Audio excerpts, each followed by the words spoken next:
rights to meet his kids basically.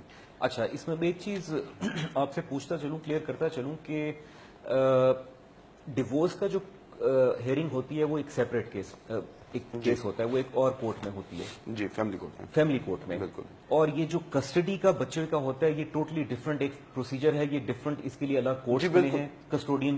بالکل سر, یہ ایسے ہے کہ جو فیملی یا ڈیورس کیسز ہوتے ہیں یہ بالکل سیپریٹ ہے, یہ مسلم فیملی لاز آرڈیننس کے تحت ہوتے ہیں, خلا کے کیسز عام طور پہ. اور جو بچوں کی حوالگی کے سے ریلیٹڈ ہیں, سے بیسیکلی دو لاز ڈیل کرتے ہیں, ایک فیملی کورٹس ایکٹ 1964 ڈیل کرتا ہے اور ایک guardian and wards act 1890 deal کرتا ہے, جس کے تحت بچوں کی کسٹڈی کی شفٹنگ یا بچوں کی guardian ship certificate, who would be the father, who would be the parent to look after the child, اور to whom the custody would be handed over after a specified age. اچھا یہیں پر یہ دیکھیں کہ ہمارا جو لا ہے وہ چیز بڑی کلیئرلی ڈیفائن کر دیتا ہے کہ جی ماں باپ کے جھگڑے سے بچے کی کسٹڈی کا کوئی تعلق. بالکل ایسے ہی جی. کیونکہ اگر ماں باپ کے جھگڑے سے بچے کی کسٹڈی کا تعلق ہوتا تو پھر یہ اسی کورٹ میں ہیئر کیا جاتا. اسی کورٹ میں ہیئر کیا جاتا. اس کا مطلب ہے کہ ماں باپ کا جھگڑا جس وجہ سے بھی ہوا, بالکل, اور جس کی وجہ سے بھی ہوا, اور ماں باپ کے جو بھی رائٹس ہیں انٹرسی, they are not to affect the minor child. Basically law کی جو سر منشا ہے وہ ایسے ہے کہ جی it wants to protect the society basically.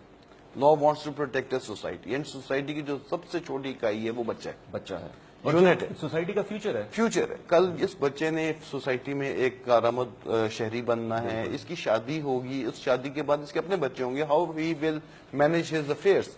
تو لا کا مطمع نظر یہ ہے کہ آپ اس بچے کو بچائیں, کیونکہ جب وار آف ایگوز ہوتی ہیں تو ایک پارٹ ہوتی ہے, بچے کو ہوتی ہے, ٹول آف وینجنس یوز کیا جاتا ہے.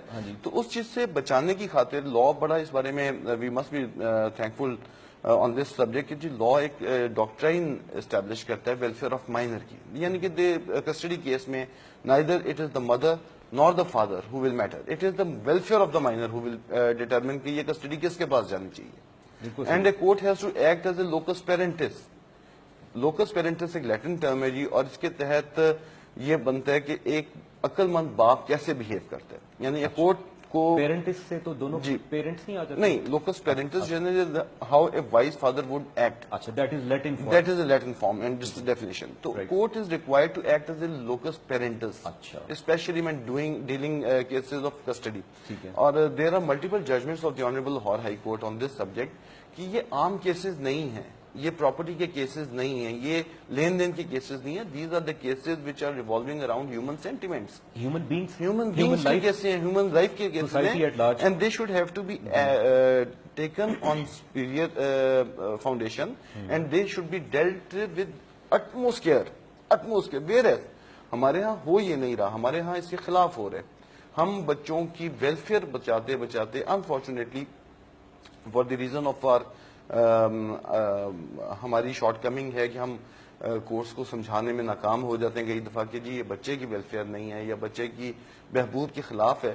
اب مثلاً جیسے ہماری کورس یا ہمارے پروسیجر کے تحت, ہمارے گارڈین پروسیجر کے تحت عام روٹین میں جو پریکٹس چل رہی ہے لاہور اور گردنواں میں وہ یہ چل رہی ہے, کسٹڈی کیس میں اگر بچہ آتا ہے تو اس سے پہلے تو کسٹڈی اپلیکیشن فائل ہوگی, ساتھ ایک وزیٹیشن کی اپلیکیشن فائل ہوگی under section 12 of the guardian wards act, and it takes almost 8 to 9 months to meet his یعنی کہ فادر کے لیے یا مدر جس کے پاس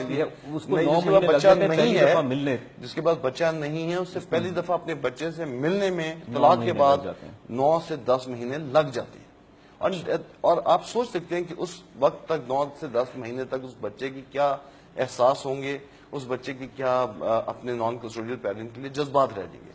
اور پھر جب وزیٹیشن الاؤ ہوتی ہے, جب ہماری عدالت الاؤ کرتی ہے تو وہ وزیٹیشن ہمیں عام طور پہ نان کسٹوڈیل پیرنٹ کو الاؤ کرتی ہے with in the court premises for 2 hours, once or twice. وہی میں آپ سے پوچھنا چاہ رہا تھا کہ لیٹ